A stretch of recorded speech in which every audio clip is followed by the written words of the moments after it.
আপনি তো ওনার বোন না? আমার নাম নাজনীন নাহার। আপা একটু অভিযোগগুলোর কথা বল। আমি ওনার অ্যাডভোকেট। আপনি তো ওনার বোন, আপনি তো ওনার আত্মীয়, ওনার বোন, আপনি ওনার বোন। জি।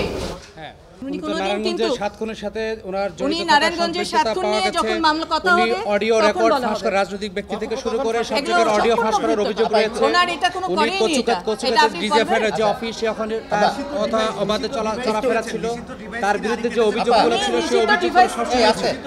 আপনারা একজন কথা বলেন। নিষিদ্ধ ডিভাইস কিনে আড়ি পেতেছেন ফোনে, এটা নিয়ে ওনার কি ব্যক্তিগত পয়সা দিয়ে উনি নিষিদ্ধ ডিভাইস কিনেছেন? আপা একটু বলি, ঠিক আছে, আপা একটু বলি, সেটা হচ্ছে ঠিক আছে। আপা একটু অনেক ধন্যবাদ আপনাদের। একটু বলেন অভিযোগগুলো, আপনার নাম একটু বলেন। আপনি তো ওনার বোন না? আমার নাম নাজনীন নাহার। আপা একটু অভিযোগগুলোর কথা বল। আমি ওনার অ্যাডভোকেট। আপনি তো ওনার বোন, আপনি তো ওনার আত্মীয়, ওনার বোন, আপনি ওনার বোন।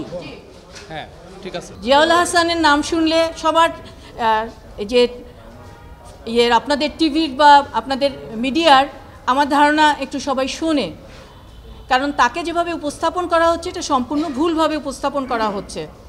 উনি একজন আর্মি কর্মকর্তা ছিলেন এবং উনি একজন অবসরপ্রাপ্ত কর্মকর্তা, যেটা আপনারা সার্বক্ষণিক বলে থাকেন যে উনি একজন বরখাস্ত।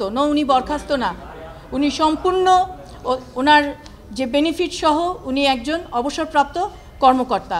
আপনারা দয়া করে আমার এই কথাটুকু সবাইকে জানিয়ে দিবেন।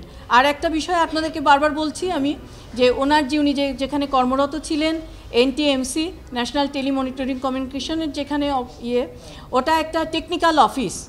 ওই অফিসে কোনো আর্মস ফোর্স নেই, ওই অফিসে কোনো কিছুই নেই।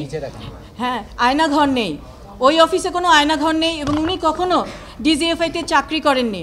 আয়নাঘর নামক যে একটা ভয়ঙ্কর তথ্য, সেই তথ্যটা নিয়ে যে মিডিয়া যে ট্রায়ালটা করছে, সেই ট্রায়ালটা ওনার পরিবারের জন্য এবং ওনার জন্য অত্যন্ত মর্মান্তিক।